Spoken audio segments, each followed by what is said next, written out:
ಇಂದೇ ಡೌನ್ಲೋಡ್ ಮಾಡಿ ಮತ್ತು ನಿಮ್ಮ ನೆಚ್ಚಿನ ಶೋಗಳನ್ನು ಆನಂದಿಸಿ.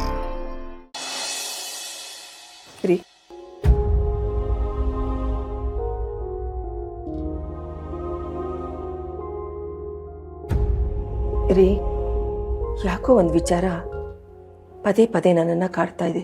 ನಮ್ಮ ಅತ್ತಿಗೆ ನೀವಿಬ್ಬರು ಬಂದರೆ ಒಂದು ದೊಡ್ಡ ಉಡುಗೊರೆ ಕೊಡ್ತೀನಿ, ಅದನ್ನು ನೋಡಿದ್ರೆ ನೀವಿಬ್ಬರು ತುಂಬ ಸಂತೋಷ ಪಡ್ತೀರಾ ಅಂತ ಪದೇ ಪದೇ ಹೇಳ್ತಿದ್ರು.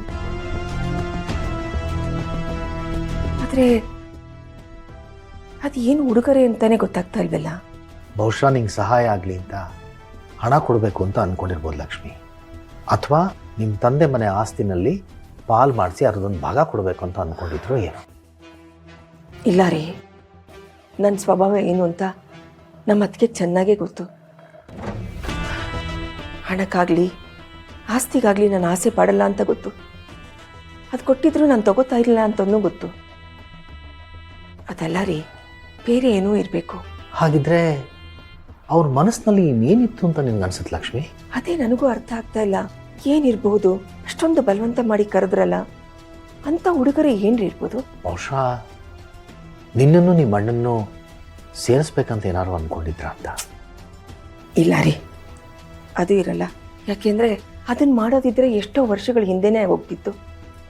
ಹಾಗಂತ ನಮ್ಮ ಅತ್ತಿಗೆ ಪ್ರಯತ್ನ ಪಟ್ಟಿಲ್ಲ ಅಂತಲ್ಲ, ಬೇಕಾದಷ್ಟು ಸಲ ಪ್ರಯತ್ನ ಪಟ್ಟು ಸೋತು ಸುಮ್ಮನಾಗ್ಬಿಟ್ಟಿದ್ರು. ಅಪ್ಪನ ವಿಚಾರ ಏನಾದರೂ ಇರ್ಬೋದಾ? ನಾವಲ್ಲ ಹೋದಾಗಲೇ ಗೊತ್ತಾಗಿತ್ತು ಅಪ್ಪ ಆ ಸ್ಥಿತಿಲಿರೋದು. ಇನ್ನು ಅವ್ರ ಮಗ ಸೊಸೆ ಅವ್ರ ವಿಚಾರ ಆಗಿದ್ರೆ ಫೋನಲ್ಲೇ ಹೇಳ್ತಿದ್ರು.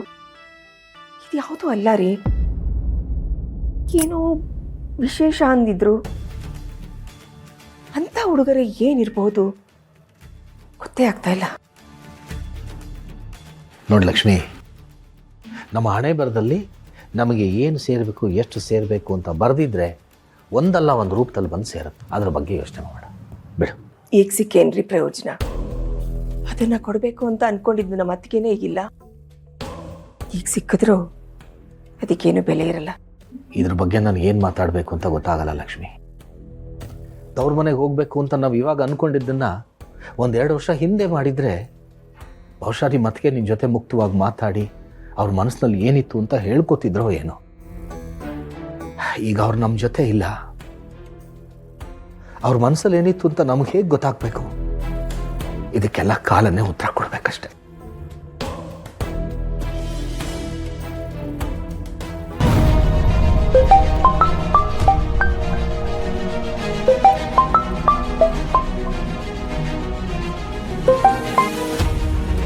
ಹಲೋ ಭಾವ, ಆ ಲಾರಿ ಎಲ್ಲಿದೆ ಅಂತ ಏನಾದರೂ ಗೊತ್ತಾಯ್ತಾ?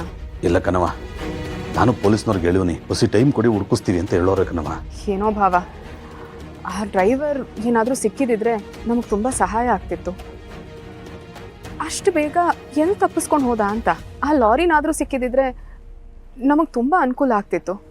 ಅದು ಕಾಣಿಸ್ದೇ ಇರೋ ಹಾಗೆ ಮಾಡಿಬಿಟ್ರಲ್ಲ. ಆ ಲಾರಿ ಸಿಕ್ಕಿದ್ರೆ ಸಿದ್ದು ಅವ್ರನ್ನ ಬಿಡ್ಸೋಕ್ಕೆ ನಮಗೆ ತುಂಬ ಅನುಕೂಲ ಆಗುತ್ತೆ ಭಾವ. ನನಗಂತೂ ಅದೇ ಚಿಂತೆ ಆಗೋಗಿದೆ. ಕಣವ, ಹೇಳೋದು ಸರಿಯಾಗದೆ, ಆದರೆ ಒಳ್ಳೇದಾಯ್ತದೆ ಕಣವ. ನೀವೇನು ಚಿಂತೆ ಮಾಡಬೇಡಿ. ಹಂಗನ್ಬಿಟ್ಟು ಊಟ ತಿಂಡಿ ಬಿಡ್ಕೊಂಡು ಕೂತ್ಕೊಬಿಟ್ರ ನ್ಯಾಯ ನಮ್ಮ ಪರವಾಗದೆ ಕಣವ. ಸರಿ ಭಾವ. ಸರಿ ಕಣವ.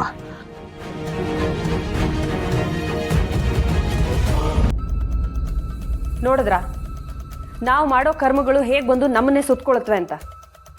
ತಂಗಿ ಜೀವನ ಹಾಳಾದ್ರೂ ಪರವಾಗಿಲ್ಲ ಅಂತ ನೀವು ಅವ್ರ ಹತ್ರ ದುಡ್ಡು ತಗೊಂಡ್ರಿ. ಈಗ ಅವರೇ ನಿಂತ್ಕೊಂಡು ನಿಮ್ಮ ಜೀವನನ ಹಾಳು ಮಾಡ್ತಿದ್ದಾರೆ. ಇದಕ್ಕೆ ಹೇಳೋದು ಬಡವ ನೀ ಮಡಗ್ದಂಗಿರು ಅಂತ. ಸಿಗದೆ ಇರೋ ದ್ರಾಕ್ಷಿಗೆ ಕೈ ಹಾಕಕ್ಕೆ ಹೋಗಿ ಕೈ ಸುಟ್ಕೊಂಡು ಕೂತಿದ್ದೀರಾ. ಈಗ ಏನು ಮಾಡಬೇಕು ಅಂದ್ಕೊಂಡಿದ್ದೀರಾ? ಏನು ಮಾಡಬೇಕು ಅಂತ ಗೊತ್ತಾಗ್ತಿಲ್ಲ ಕಣೆ. ಆದರೆ ಮತ್ತೆ ಜವರೇಗೌಡನ ಹತ್ರ ಮಾತ್ರ ವಾಪಸ್ ಹೋಗಲ್ಲ. ಅಯ್ಯೋ, ಅವನ ಹತ್ರ ಹೋಗಿ ಅಂತ ಯಾರು ಹೇಳ್ತಿರೋದು ನಿಮಗೆ? ನೀವೇ ಸರಿ ಅಂದ್ಕೊಂಡ್ರೆ ಅವನು ಇನ್ನೂ ಸರಿ ಇದ್ದಾನೆ. ಅಲ್ಲ ರೀ, ಅವತ್ತು ನೀವು ನನ್ನ ಹತ್ರ ಜವರೇಗೌಡ್ರಿಗೆ ಕೊಡಬೇಕಾಗಿರೋ ದುಡ್ಡೆಲ್ಲ ಕೊಟ್ಬಿಟ್ಟಿದ್ದೀನಿ ಅಂತ ತಾನೇ ಹೇಳಿದ್ರಿ. ನಿಜ ಹೇಳಿ, ನಿಜವಾಗ್ಲೂ ಒಂದು ದುಡ್ಡೆಲ್ಲ ಕೊಟ್ಟಿದ್ದೀರಾ ನೀವು? ನಿನ್ನ ಮೇಲೆ ಆಣೆ ಕಣೆ, ಎಲ್ಲ ದುಡ್ಡನ್ನು ವಾಪಸ್ ಕೊಟ್ಟಾಗಿದೆ. ಅವ್ನು ದುಡ್ಡನ್ನೆಲ್ಲ ವಾಪಸ್ ಕೊಟ್ಟ ಮೇಲೂ ಅವ್ನು ನನ್ನ ಹಿಂದೆ ಬಿದ್ದಿದ್ದಾನೆ ಅಂದರೆ ಅವ್ನು ಎಲ್ಲದನ್ನ ಪರ್ಸನಲಾಗಿ ತೊಗೊಂಡಿದ್ದಾನೆ ಅಂತ ಆಯ್ತು. ಓ, ಏನು ಕರ್ಮನೋ ಏನು. ಏನ್ರಿ ಮಾಡೋದು ಈಗ? ಏನ್ರಿ ನೀವು ಹೋಗಿ ಈ ಸೈಟ್ ಅನ್ನೋದು ಕೈ ಕಾಲು ಹಿಡ್ಕೊಂಡು ಈ ಮನೆನ ಹೇಗಾದ್ರೂ ಮಾಡಿ ಉಳಿಸ್ಕೊಳ್ರಿ. ಈಗ ನಮಗಿರೋದು ಅದು ಒಂದೇ ದಾರಿ. ಅದನ್ನೆಲ್ಲ ಮಾಡಕ್ಕೆ ನಾನು ರೆಡಿ ಇದ್ದೀನಿ ಕಣೆ. ಆದರೆ ಅವನೇ ಹೋಗಿ ಲಾಯರ್ನ ಕರ್ಕೊಂಬರ್ತೀನಿ ಅಂತ ಹೇಳಿದಾನಲ್ಲ, ಏನು ಮಾಡೋದು ಗೊತ್ತಾಗ್ತಾ ಇಲ್ಲ. ಎಷ್ಟು ಕಷ್ಟಪಟ್ಟು ಒಂದೊಂದು ರೂಪಾಯಿನೂ ಕೂಡಿಟ್ಟು ಈ ಮನೆ ಕಟ್ಟಿಸ್ಕೊಂಡಿದ್ದೀರಾ ನೀವು. ಹೇಗಾದರೂ ಮಾಡಿ ನೀವು ಮನೆನ ಉಳಿಸ್ಕೊಳ್ಳೇಬೇಕು ರೀ. ಉಳಿಸ್ಕೊತೀನಿ ಕಣೆ, ನೋಡ್ತಾ ಇರು. ಈ ಮನೆನ ಖಂಡಿತ ಉಳಿಸ್ಕೋತೀನಿ.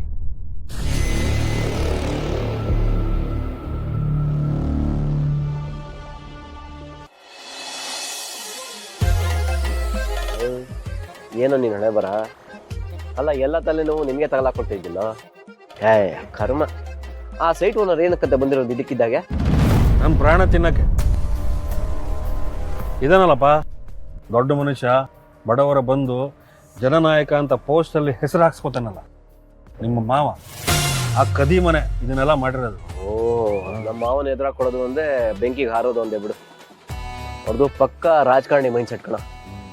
ಯಾರ ಮನೆ ಹಾಡಿದ್ರು ಪರವಾಗಿಲ್ಲ, ಅವ್ರ ಕೆಲಸ ಆಗ್ಬೇಕಷ್ಟೇ. ಮನುಷ್ಯನೇನ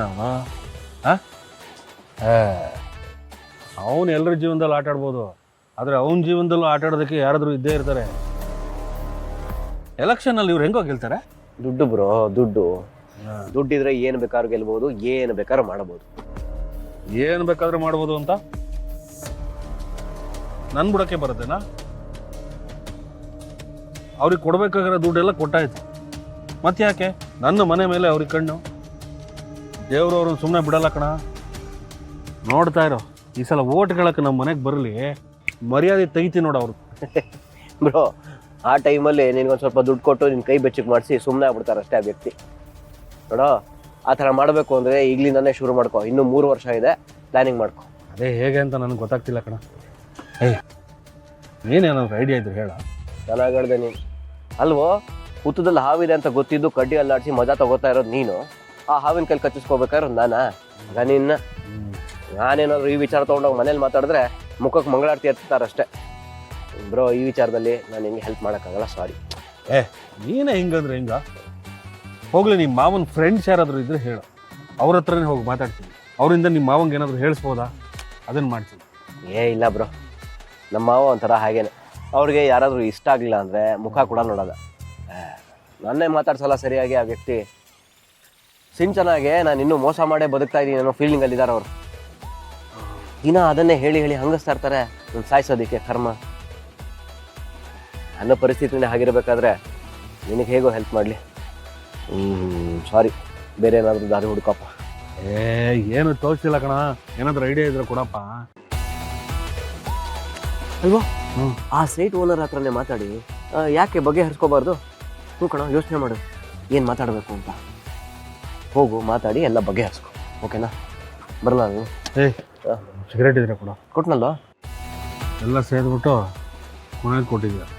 ಸಿಗರೇಟ್ ಇರೋದು ಎಷ್ಟು ಕಣ, ಇಷ್ಟಿರಲ್ಲ. ಸರಿ, ಹೋಗಪ್ಪ.